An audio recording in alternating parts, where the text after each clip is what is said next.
이제 하나님의 말씀을 듣도록 하겠습니다. 오늘 2026년 1월 18일 새누리교회 창립기념 주일 설교를 나누겠습니다. 오늘 말씀 제목은 교회로 삶의 하나님 나라를 심다라는 제목입니다. 교회로 삶의 하나님 나라를 심다. 오늘 본문 말씀 함께 읽도록 하겠습니다. 에베소서 1장 23절 읽겠습니다. 시작. 교회는 그리스도의 몸이요 만물 안에서 만물을 충만케 하시는 분의 충만함입니다. 아멘. 아멘. 살다 보면 가끔 하게 되는 질문이 있습니다. 인생이 뭐길래? 돈이 뭐길래? 자식이 뭐길래? 결혼이 뭐길래? 직장이 뭐길래? 우리 청소년들 예배가 뭐길래? 이 일요일 아침부터 우리 부모님은 나를 깨우는가? 차에 나를 왜 태우는가? 예배가 뭐길래? 이런 질문 하지 않습니까? 제가 자식을 키우면서 또 부모님 모시면서 이런 질문 가끔 하게 되는 것 같아요. 부모님이 뭐길래? 자식이 뭐길래? 우리 청년들 결혼이 뭐길래? 이런 질문 하지 않습니까? 결혼해야 된다 주변에서 자꾸 얘기하고 그런 얘기 듣기 싫어서 명절 때 가기 싫고 그런 거. 우리 청소년들은 대학 입시를 앞두고 있는데 대학이 뭐길래? 이런 질문 하지 않습니까? 인생에 있어서 아주 중요한 이 일들을 할 때 우리는 이 질문을 하게 됩니다. 그런데 그 질문에 대한 답이 없으면 마음이 힘든 거죠. 오늘 창립 9주년을 맞이하면서 저는 이런 질문이 마음속에 떠올랐어요. 교회가 뭐길래? 교회가 뭐길래? 교회가 뭐길래 나는 목사가 돼서 이렇게 새누리교회를 개척하고 목회를 하고 있는가? 교회가 뭐길래 여러분 이렇게 장로, 권사, 집사로 임직을 받았는가? 교회가 뭐길래 이 일요일 아침 소중한 황금 연휴에 예배드리러 나오는가? 교회가 뭐길래 피땀 흘려 번 내 돈을 구별해서 헌금으로 드리는가? 도대체 교회가 뭐라는지 뭔지를 우리가 알아야만 하는 것이죠. 그래야 내가 살아가고 있는 삶의 의미에 또 내가 살아가고 있는 삶 속에서 신앙의 의미가 무엇인지 분명해지기 때문에 그렇습니다. 그래서 교회가 뭐길래라는 질문에 오늘 성경 말씀은 분명하게 대답합니다. 함께 다시 한번 읽어보겠습니다. 시작. 교회는 그리스도의 몸이요 만물 안에서 만물을 충만케 하시는 분의 충만함입니다. 교회는 무엇입니까? 교회는 그리스도의 몸입니다. 함께 문장을 읽어보도록 하겠습니다. 첫 번째 문장. 교회는 시작. 교회는 건물이 아니라 살아 움직이는 그리스도의 몸입니다. 사전에 교회라고 치면 교회에 여러 가지 뜻이 나오는데 사실 1번으로 등장해야 될 뜻이 예수 그리스도를 통해 부름을 받은 공동체라고 나와야 되는데 많은 사람들이 교회하면 기독교인들이 모이는 공간 혹은 건물을 떠올리죠. 물론 거기에도 의미가 있다고 생각합니다. 그러나 교회의 본질적인 의미, 교회가 무엇인가라는 대답은 사실 이 본문 말씀 안에 있죠. 교회는 살아있는 예수님의 그리스도의 몸인 줄 믿습니다. 그러므로 교회가 무엇인가라고 했을 때 여러분은 이 문장이 떠올리셨으면 좋겠어요. 교회는 그리스도의 몸이다. 그렇다면 교회가 그리스도의 몸이면 반드시 필요한 두 가지 요소가 있습니다. 첫 번째는 뭐냐면 머리 대신 그리스도와 분리될 수 없다는 겁니다. 예수님이 머리시고 교회가 몸이면 몸과 머리는 반드시 연결되어 있어서 머리가 지시하는 대로 움직이게 됩니다. 그렇죠? 바로 여러분의 몸이 그 좋은 예입니다. 그래서 예수님이 머리 되셔서 우리를 손과 발로 사용하셔서 예수님의 역사를 이루어 가시는 거죠. 그래서 교회를 세우셨어요. 두 번째는 교회를 통해 예수님을 볼 수 있게 됩니다. 여러분, 예수님은 어디 계시죠? 예수님은 지금 하늘 보좌 우편에 앉아 계세요. 하나님 보좌 우편에 계세요. 그럼 이 땅에는 예수님이 안 계신 거예요. 그런데 사람들이 예수님을 어떻게 알고 예수님을 어떻게 믿게 됩니까? 바로 교회를 통해서 믿게 되는 거죠. 우리가 예수님을 보여주는 거울과 같은 존재가 돼야 하는 것입니다. 세상 사람들은 우리를 통해서 예수님이 구원자임을, 예수님이 하나님의 아들임을 알게 되는 것입니다. 그래서 오늘 두 가지를 좀 함께 나눴으면 좋겠어요. 첫 번째, 함께 읽어볼까요? 머리와 몸이 따로 놀지 않게 해야 합니다. 머리와 몸이 일치가 돼야 돼요. 지금 사진을 보면 손을 이렇게 내밀고 있지 않습니까? 그럼 제가 제 머리로 손을 내밀고 싶다는 생각을 하고 팔에 지시를 했는데 팔이 안 움직여요. 이러면 어떻게 해야 됩니까? 병원에 가야죠. 팔이 말을 안 들으면 병원에 가야 됩니다. 아픈 거예요.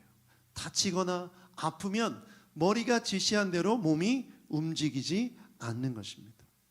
때로는 통증이 있어서 억지로 움직이기도 하고, 머리가 시키는 대로 내 몸이 움직이지 않을 때 우리는 굉장히 힘들고 어려워하죠.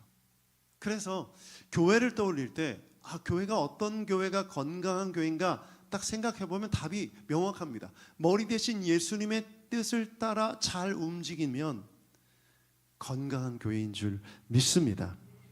그러므로 저는 우리 새누리교회가 9주년을 맞이해 이제 10년 차를 바라보는 이 시점에서 우리 마음속에 그런 소망이 있었으면 좋겠어요. 우리 새누리교회는 건강한 교회가 우리의 목표가 되어야 될 줄 믿습니다.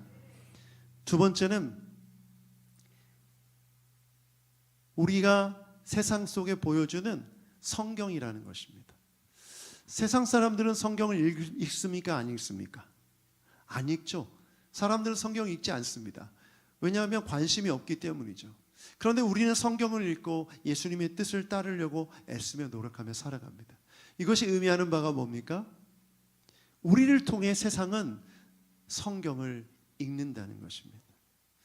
마태복음 5장 5절을 보면 온유한 자는 복이 있다라는 말씀이 있어요. 예수님의 말씀이죠. 그러면 여러분이 직장생활 하는데 억울한 일을 당했어요. 힘든 일을 당했어요. 그런데 직장 동료들이 다 보는 앞에서 여러분이 분노하고 화내고 정말 누가 보기에도 인격적으로 문제되는 모습을 보이지 않고 온유함으로 잘 대처했어요. 그러면 안 믿는 사람들은 여러분의 온유한 모습을 통해서 뭘 봅니까? 예수님의 말씀을 읽는 거예요. 온유한 것이 저런 것이구나. 성경에서 말하는 온유함이 저런 것이구나라는 것을 보게 되는 거죠. 여러분이 부모로서 자녀를 위해 희생하고 사랑하고 헌신하는 모습을 통해서 자녀는 뭘 봅니까? 하나님의 조건 없는 사랑을 읽습니다. 성경을 펴서 읽는 것이 아니라 성경을 읽은 여러분이 성경을 실천할 때 그 모습을 통해서 하나님을 읽게 되는 거죠. 여러분이 정말 절망과 힘들고 어려운 상황 속에서 믿음으로 굳건하게 서서 흔들리지 않고 나아간다면 사람들은 무엇을 봅니까? 히브리서 11장에 있는 믿음은 바라는 것들의 실상이요 보지 못하는 것의 증거라는 말씀을 읽는 거예요. 기독교인들이 믿는 믿음은 이런 거구나. 성경을 펴서 읽지는 않지만 여러분의 모습을 통해서 성경을 읽게 되는 역사가 나타나는 줄 믿습니다. 여러분, 그래서 교회에는 뭐가 없어요? 교회는 우상이 없어요. 형상이 없어요. 하나님은 인간을 자기 형상대로 창조하시고 머리 대신 그리스도의 몸으로서 살아가게 하심으로 하나님이 어떤 분이신지 또 예수 그리스도가 어떤 분이신지를 보여주시고 읽게 하시는 줄 믿습니다. 그러므로 우리가 교회로 부르심을 받았다는 것은 무엇을 뜻해요? 바로 머리 대신 그리스도께 순종하는 삶, 그 삶을 통해서 세상 속에 하나님의 말씀을 보여주는 삶, 그것이 우리의 부르심인 줄 믿습니다. 그러므로 스스로 한번 돌아봐야 돼요. 내가 건강한 교회인가, 우리 교회가 건강한 교회인가 돌아보면 금방 알 수 있습니다. 순종하고 있다면 건강한 교회인 줄 믿습니다. 내가 하나님의 말씀에 주님의 뜻에 순종한다면 건강한 교회죠. 그런데 순종이 쉽습니까? 어렵습니까? 어렵죠. 어려워요. 순종하는 거 어렵습니다. 여러 가지 우리 안에 죄된 본성도 있고 또 환경적인 연약함도 있고 그런 모든 것들을 뛰어넘어 순종하기란 쉬운 일이 아닙니다. 그래서 뭐가 필요합니까? 훈련이 필요한 거죠. 저는 순종하는 삶을 살기 위해 여러분이 좀 단순하게 교회 공동체를 통해 주시는 하나님의 메시지에 따르시면 좋겠어요. 성경 읽으라면 읽고, 기도하라면 하고, 예배 드리자고 하면 드리고, 함께 교제하자고 하면 교제하고, 이렇게 단순하게 순종하며 나아가면 그것이 여러분의 삶을 통해서 머리 대신 그리스도의 뜻이 이루어지는 건강한 교회가 되는 줄 믿습니다. 그렇게 살아가면 세상 사람들이 여러분의 모습을 통해 예수 그리스도와 하나님을 보게 되는 줄 믿습니다. 그래서 저는 이제 10년 차를 맞이하는 새노래교회가 20년이 되었을 때 여전히 하나님 앞에서 주님, 우리가 건강한 교회입니다, 감사합니다, 찬양합니다, 영광 돌리는 그런 교회가 되길 주님의 이름으로 축복합니다. 두 번째, 교회가 뭐길래, 교회는 무엇인가? 오늘 본문 말씀을 보면 두 번째 정의를 볼 수 있게 됩니다. 교회의 사명인데요, 본문을 먼저 읽어볼까요? 시작. 교회는 만물 안에서 만물을 충만케 하시는 분의 충만입니다. 그래서 자막을 보면 교회는 세상에 하나님을 채워야 합니다. 읽어보죠. 시작. 교회는 세상에 하나님을 채워야 합니다. 자, 여러분, 만물이 뭡니까? 하나님이 창조하신 이 세상에 존재하는 모든 것들입니다. 그렇죠? 그런데 만물을 충만케 하시는 분은 누굽니까? 하나님이시죠. 그러니까 이 말이 굉장히 어려운 말 같지만 단순하게 정의하면 이렇게 정의할 수 있습니다. 교회는 세상 속에 하나님을 충만케 하는 그리스도의 몸이다. 교회는 세상에 하나님을 충만케 하는 그리스도의 몸이다. 그러므로 교회는 뭘 해야 합니까? 세상에 하나님을 충만케 하는 것입니다. 그것을 위해 우리가 존재하는 거죠. 그러므로 우리는 어디에 그것을 채워야 되는지를 분명히 알아야 됩니다. 첫 번째는 온 세상입니다. 교회가 채워야 될, 하나님을 채워야 될 공간은 온 세상인 줄 믿습니다. 7월에 우리 탄자니아 아울리치를 준비하고 있는데 그 아프리카 탄자니아에 하나님을 채워야 되는 줄 믿습니다. 인도네시아에 채워야 되는 줄 믿습니다. 작년에 다녀온 일본에 그 하나님의 사랑을 채워야 되는 줄 믿습니다. 온 열방에 그것이 하나님의 명령이며 하나님의 뜻인 줄 믿습니다. 두 번째는 우리가 살아가는 이곳입니다. 이곳. 우리가 살아가는 이곳에 하나님은 우리를 부르셨습니다. 교회된 우리를 부르셔서 그곳에 하나님을 채우라고 명령하시는 것입니다. 여러분, 우리 주님의 명령을 딱 두 단어로 요약할 수 있어요. 첫 번째는 오라예요. Come. 나에게로 오라. 수고하고 무거운 짐진 자들아 다 내게로 오라. 죄인들이여 나에게 오라. 내가 너를 용서하고 구원하고 쉬게 하겠다. 여러분 모두 그 오라는 명령에 순종한 줄 믿습니다. 그럼 이제 가라는 거예요. 어디로 갑니까? 두 번째 명령은 가라예요. 여러분이 사는 그곳으로 가라는 것입니다. 은혜 받은 자여, 구원받은 자여, 너를 살게 하신 그곳에서 하나님의 나라를 이루며 하나님의 사랑을 채우며 살아가라는 것이죠. 그것이 여러분이 살아가는 직장이고 가정이고 학교이고 관계인 줄 믿습니다. 이제 조금 있으면 3월이면 민들레를 보게 될 텐데 민들레 홀씨 다 아시죠? 바람을 타고 홀씨가 날아갑니다. 민들레가 얼마나 생명력이 강하냐면 아스팔트 위에서도 조그만한 틈이 있으면 그곳으로 씨앗이 심겨집니다. 그리고 그 도로 위에 차들이 다니고 사람들이 다니고 걸어 다님에도 불구하고 그 속에서 그 씨앗이 심겨져서 꽃이 피게 됩니다. 놀랍죠? 여러분, 저는 우리 모든 그리스도인들이 이런 민들레 홀씨와 같은 정체성을 가져야 되는 줄 믿습니다. 여러분이 사는 그곳은 하나님께서 여러분을 심기운 자리예요. 씨앗으로 그곳에 심겨서 자라게 하시는 줄 믿습니다. 민들레 홀씨는 바람을 타고 가요.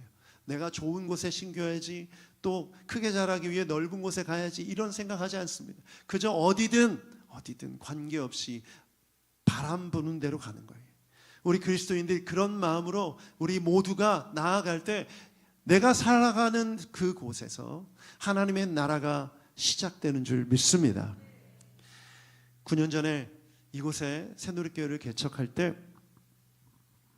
많은 분들이 염려하셨어요. 이렇게 말씀하셨어요. 주변에 점집이 많다.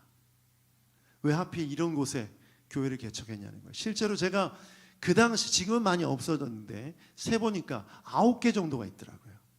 9개 정도. 왜 이렇게 점집이 많을까? 왜죠? 여러분, 시장이 있는 곳에, 돈이 있는 곳에 항상 많습니다. 강남에 돈 많은 사람들이 많죠? 강남에 점집이 많습니다. 돈이 있는 곳에. 그리고 또 뭐가 있어요? 유흥가가 있죠. 술집과 환락가가. 이거는 공식입니다. 공식. 실제로 이 헬라 시대 때, 성경 시대 때도 광장에 시장이 있었고 그 시장 옆에 뭐가 있어요? 신전이 있었어요. 신전 옆에 환락가가 있었어요.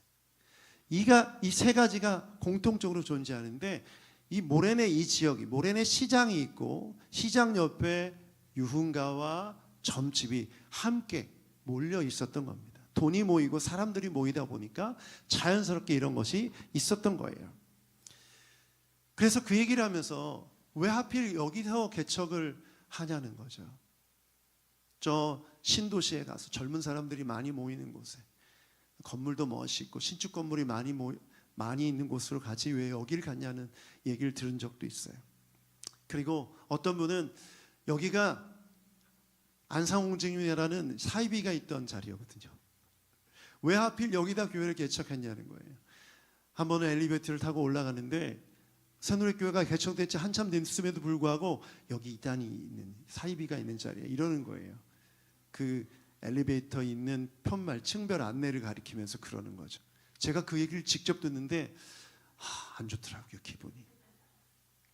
그래서 개척 초기에 여러 가지 어려움도 있고, 또 개척 3년차 말에 코로나가 터졌을 때 제가 딱 이런 생각이 들었어요. 터가 안 좋나? 뭐가 안 되다 보니까 정말 목사가 하지 말아야 될 생각이 드는 거예요. 여기가 아닌가? 이런 생각이 드는 거죠. 여러분, 제가 과거에 그 생각했던 것을 회개하고 지금은 이렇게 생각해요. 하나님께서 나를, 우리 새누리교회를 민들레 호시처럼 바람으로 인도하셔서 이곳에 심겨주셨구나. 비록 정말 영적으로 어렵고 힘든 곳일지라도 여기에 교회라는 씨앗 심겨서 지금 우리가 9주년을 맞이하고 있는 줄 믿습니다.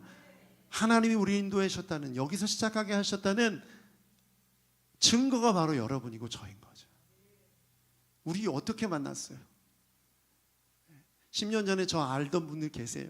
11년 전에, 12년 전에, 20년 전에 알던 분들 계세요? 우리 서로? 정말 전혀 모르던 사람들이 각자 삶의 자리에서 어떻게 만나 교회를 이루고 함께 울고 함께 웃고 아파하는 사람을 위해 서로 기도하고 함께 찬양으로 은혜 받고 말씀으로 도전받고 선교 여행도 가고, 이 모든 것이 우연입니까? 여러분의 선택입니까? 저는 하나님의 계획인 줄 믿습니다. 하나님의 인도하심인 줄 믿습니다. 이곳에 민들레 호시처럼 심겨 자라게 하시는 하나님의 놀라운 역사인 줄 믿습니다. 여러분과 제가 그 증인인 것이죠. 그러므로 저는 이런 확신을 가지고 여러분 앞에서 말씀을 전합니다. 앞으로도 새누리교회를 통해 정말 은혜가 필요한 자들, 구원이 필요한 자들, 위로와 말씀이 필요한 자들이 날라와 인도하심을 받고 함께 교회가 되게 될 줄 믿습니다. 아멘. 그 믿음으로 우리가 함께 건강한 교회로 나아가는 여러분 되기를 축복합니다. 그래서 마지막으로 이런 질문을 하고 싶어요. 새누리교회가 뭐길래? 제가 처음에 교회가 뭐길래라는 질문하지 않습니까? 새누리교회가 뭐길래? 새누리교회가 뭐길래 그 먼 거리에서 오시는 성도님들이 있는데 거기서 여기까지 오십니까? 제가 우리 교회 성도님들이 사는 지역을 분석해 봤어요. 반경 5km 이내에서 오시는 분, 10km 이내, 20km 이내, 20km 밖에서 오시는 분들 대부분 20km 안에서 오시더라고요. 그런데 그 밖에서 오시는 분들 대단하죠. 대단해요. 멀리서 오든 가까이서 오든 새누리교회가 뭐길래 오셨습니까? 혹시 담임 목사가 잘생겨서 오신 분은 없죠? 뭐 설교가 좋아서, 시설이 좋아서, 시설이 좋다고 말할 수가 없죠. 이 새누리교회보다 더 좋은 시설과 더 좋은 설교와 더 좋은 교육부와 여러 가지 좋은 것들이 많은 교회들, 그 교회들 다 놔두고 여기를 왜 선택하셨습니까? 그것이 바로 하나님의 인도하심이라는 거죠. 여러분의 마음을 감동하셔서 교회로 모이게 하시고 교회가 되게 하신 것이 바로 하나님께서 함께 하신다는 증거인 줄 믿습니다. 신라키 장로님이 축사 중에 언급하셨잖아요. 제가 없었던 3개월 동안 아무 일이 없었다는 거. 저는 그것이 처음에 좀 당황했지만 그래도 놀라웠어요. 아, 새누리교회는 하나님의 교회구나. 하나님이 기뻐하시는 교회구나. 누가 한 사람 때문이 아니라 우리 모두가 함께하는 교회구나. 우리가 이것을 기억한다면 우리 교회가 어떤 모습으로 앞으로 성장해 나갈지 정말 저는 기대가 됩니다. 여러분, 이제 새누리교회가 개척된 지 3285일이 되었습니다. 창립 9주년은 단순히 시간을 카운트한 숫자가 아니라 그 시간 동안 켜켜이 매일매일 쌓여진 하나님의 은혜가 땅속에 심겨진 시간이라고 생각합니다. 이제 앞으로의 10년을 내다보면서 10주년을 준비해야 됩니다. 기초를 다지고 이제 뿌리를 내렸다면 이젠 자라서 열매 맺어야 할 때가 온 것이죠. 그래서 저는 우리 새누리교회가 단순히 우리끼리 잘 모여서 행복하고 즐거운 교회가 아니라 이제는 정말 세상 속에 하나님의 교회의 씨앗, 말씀의 씨앗을 뿌리는 교회가 되기를 축복합니다. 믿지 않은 영혼들 향해 나아가는 여러분 되기를 축복합니다. 우리 20대 청년들 교회를 시작할 때 20대 초반이었는데 지금 30대가 됐어요. 늙었어요. 20대가 없어요. 이제 우리 청년부에 20대의 공백이 생겼어요. 주여, 우리 기도해야 합니다. 그리고 20대 청년들을 위해 기도해야 되고 우리 대학생들이 예수 그리스도를 통한 그런 비전과 사명을 가지고 미래를 향해 나아갈 수 있도록 우리 새누리교회가 우리 대학생들을 위해 기도해야 됩니다. 그렇죠. 우리 청소년들을 위해 기도해야 됩니다. 청소년들이 그저 어떻게 그동안 우리 자녀들이 있어서 청년부, 청소년부가 이렇게 진행됐는데 이제는 열심히 전도해야 됩니다. 청소년들을 위해 기도하고 정말 영적으로 잘 자랄 수 있도록 도와야 합니다. 교회가 할 일이에요. 그래서 우리가 부르신 그곳으로 나아가서 그곳에서 하나님의 나라를 이루어가야 하는 것이죠. 이제는 열매를 맺을 때가 된 것입니다. 그러므로 여러분, 이제 예배만 드리고 끝나는 것이 아니라 나를 하나님께서 살게 하신 그곳으로 파송하신다는 은혜로, 믿음으로 나아가는 여러분 되길 축복합니다. 그래서 20주년에는 우리가 하나님 앞에 이 열매를 영광 돌리고 감사했으면 좋겠어요. 그때까지 계실 거죠?